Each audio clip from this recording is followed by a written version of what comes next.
धर्म संकट में फंसे 80 दलित परिवार। धर्मांतरण ठेकेदारों के आगे फिर से बौनी साबित होती संविधान की धारा 295A। घुट घुट कर जीने को मजबूर दिखे 95 हिंदू परिवार। बिहार के सिवान जिले में धर्म परिवर्तन की एक और सुगबुगाहट तेजी से उठ रही है। तस्वीरों में दिखने वाला ये नजारा है पचरुखी थाना क्षेत्र के विशंभरपुर गांव का, जहां पर 80 दलित परिवारों की गर्दन पर धर्म परिवर्तन की तलवार लटक रही है। इतना ही नहीं, मुस्लिम परिवारों के दबदबे के आगे 95 हिंदू परिवार भी घुट घुट कर जीने को मजबूर हैं। यानी स्वतंत्र होकर हिंदू धर्म का गुणगान भी महाअपराध। ऐसे में धर्मांतरण ठेकेदारों के आगे जो नतमस्तक न हुआ, बदले में उसे मिली मौत। बोल रहे हैं कि मुस्लिम बनकर रहो और नहीं तो पिटाएगा।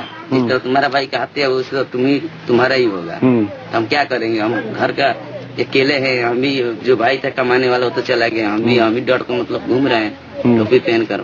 झंडा है बजरंगबली का, वो नहीं लगा देते हैं ना वो झड़ने देते हैं। बोलते हैं कि टोपी पहन कर घूमो तो सही है। जो भी सुविधा सरकार को मिलती है वो हम लोग दिलाएंगे, नहीं देगा तो हम लोग देंगे। दमंग लोग है, दे भी सकते हैं। विशंभरपुर में बसे हैं 500 मुस्लिम परिवार।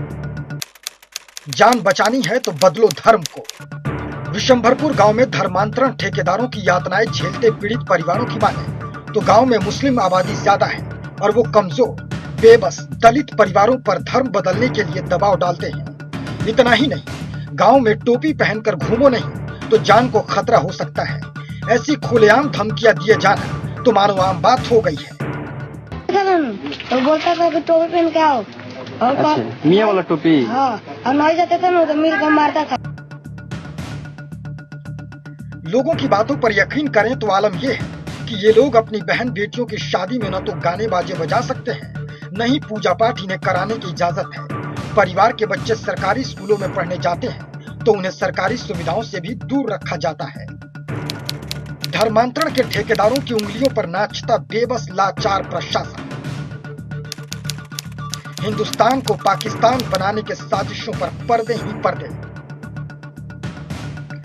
वहीं धर्म परिवर्तन किए जाने के मसले पर मीडिया के तीखे सवालों पर एडीजी सुनील कुमार का क्या कहना है, जरा ध्यान से सुनिए।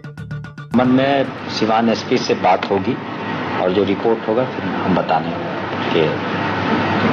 पाएंगे।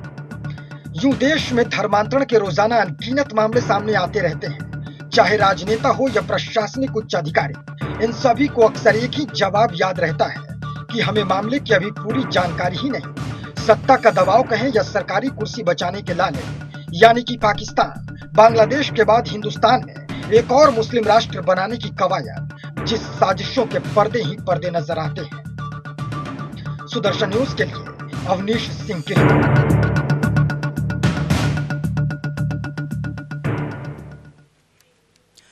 बिल्कुल, धर्म संकट में है और 80 परिवार ऐसे हैं। बिहार का सीवान जिला ये पड़ता है जहां पर 80 दलित परिवारों का धर्म जो है वो संकट में चल रहा है।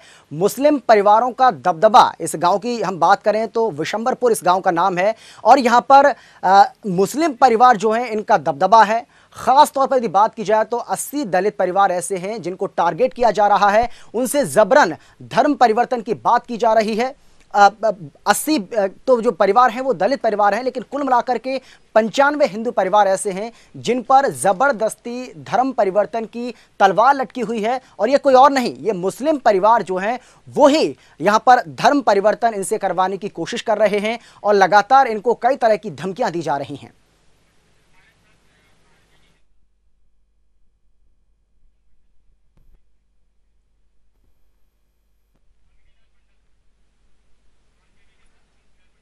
और चलिए, आरजेडी नेता मंगलीलाल मंडल हमारे साथ फोन लाइन पर मौजूद हैं। मंगलीलाल जी, किस तरह से देखते हैं आप, क्योंकि कहीं ना कहीं बिहार का ये पूरा मामला है, हिंदू परिवारों पर जबरदस्ती धर्म परिवर्तन का दबाव बनाया जा रहा है। जेडीयू की सरकार है वहां पर, लेकिन कहीं ना कहीं आपको नहीं लगता है कि एक बहुत बड़ी राजनीतिक साजिश जो है फिलहाल हमें नजर आ रही है इस पूरे मामले में?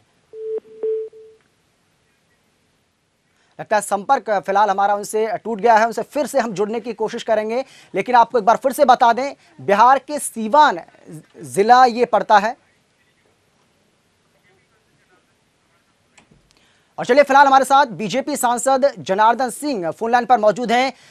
जनार्दन जी, किस तरह से देखते हैं, क्योंकि धर्म परिवर्तन के मामले इससे पहले भी सामने आते रहे हैं, लेकिन जिस तरह से यहाँ पर दलित परिवारों को टारगेट किया जा रहा है, मुस्लिम परिवार लगातार इन दलित परिवारों को प्रताड़ित कर रहे हैं, धर्म परिवर्तन इनसे जबरदस्ती कराने की कोशिश की जा रही है, इनको कई तरह से इनको प्रताड़ित किया जा रहा है, आप किस तरह से देखते हैं इस पूरे मामले को? देखिए, यह तो मामला काफी संवेदनशील है और इस पर तुरंत सरकार को और प्रशासन को गंभीरता से संज्ञान लेने की आवश्यकता है। जो आपने बताया कि सीवान जिला में बिशंबरपुर गांव में 80 दलित परिवारों के साथ ऐसा करने का काम कर रहे हैं लोग, हमें लगता है कि उसको चिन्हित तुरंत सरकार करे कि कौन लोग ऐसे हैं जो दबाव बनाने का काम कर रहे हैं, और जो दबाव बनाने का काम कर रहे हैं उनके ऊपर तुरंत सख्त से सख्त कार्रवाई हो कि ऐसे उनके मंसूबे चूर हो जाएं। यह करना अति आवश्यक है।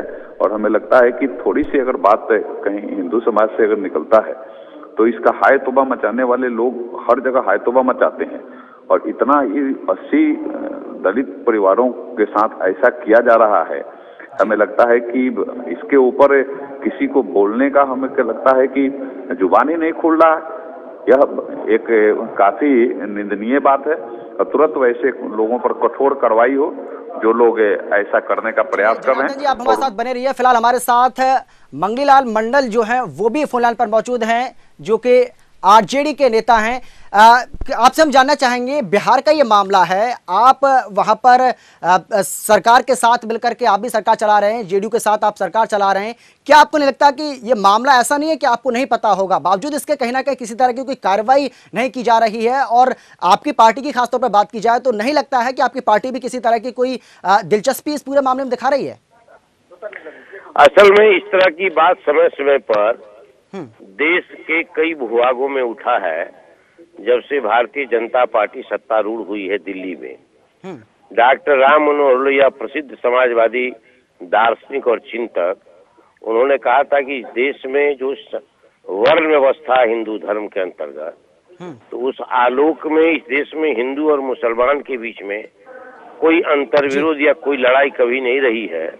लड़ाई है हिंदू धर्म के अंतर्गत। मंगीलाल जी, मेरा सवाल आपसे यह है, क्या आपको नहीं लगता है कि क्या सरकार को इस बारे में नहीं पता होगा? क्योंकि इस गांव की हम बात करें तो यहाँ पर मुस्लिमों की जो आबादी है वो बहुत ज्यादा है, और ऐसा नहीं है कि ये जबरन धर्म परिवर्तन की जो बात की जा रही है, ये मामला कोई पहली बार सामने आया, इससे पहले भी इस तरह के कई मामले सामने आते रहे हैं, लेकिन ये बात पिछले काफी समय से चलती आ रही है। तो क्या आपको नहीं लगता है कि राजनेता जो हैं वो राजनीतिक रोटियां तो सेकते रहते हैं, लेकिन मामले को गंभीरता से नहीं लेते हैं, किसी तरह की कोई कार्रवाई नहीं की जाती है? अब कार्रवाई इस तरह की बात हो तब देखा, पहले यूपी में भी कहा था जी, यूपी में कई तरह की इस तरह से बात उठाया था। शहाबुद्दीन जी के खिलाफ ऐसे लोग रहे हैं। शहाबुद्दीन जब सांसद थे, शहाबुद्दीन जी एक जनप्रतिनिधि होने के नाते क्या आपकी ये जिम्मेदारी नहीं बनती है कि इस मामले को संज्ञान में लिया जाए, उचित कार्रवाई की जाए? तो लोग ये बात उठा रहे हैं कि इसका मतलब है इसके पीछे कोई छल है, प्रपंच है, षड्यंत्र है और कोई मंसूबा नापाक है इसके पीछे, उसमें आरएसएस और बीजेपी है इसके पीछे। इसका पता लगाने की जिम्मेदारी किसकी है? इसका पता लगाने की जिम्मेदारी किसकी है? देश को बांटना चाहता है, और क्या हो सकता है? जब से बीजेपी गद्दी पर बैठी है तब से बात हो रही है। जी, जनार्दन जी भी हमारे साथ फोन लाइन पर मौजूद हैं, जो कि बीजेपी के सांसद हैं। जनार्दन जी, आप किस तरह से देखते हैं? आपने पूरी बात यहाँ पर मंगीलाल जी की सुनी है, जिनका साफ तौर पर कहना है कि कहीं ना कहीं उनको इसमें पूरे मामले में साजिश की बू नजर आ रही है, लेकिन जिम्मेदारी किसकी बनती है?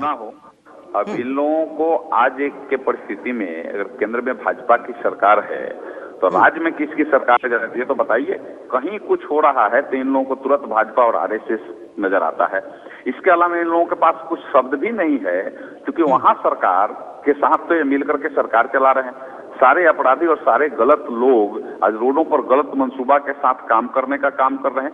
हमें लगता है कि ऐसे लोगों को, ये बुजुर्ग लोग हैं, ऐसे लोगों को तो ये सोच समझ करके बात करना चाहिए। कोई बात हो तो बीजेपी आरएसएस, अरे भैया आप कहाँ किस बात को मैंने खींचने का काम करोगे?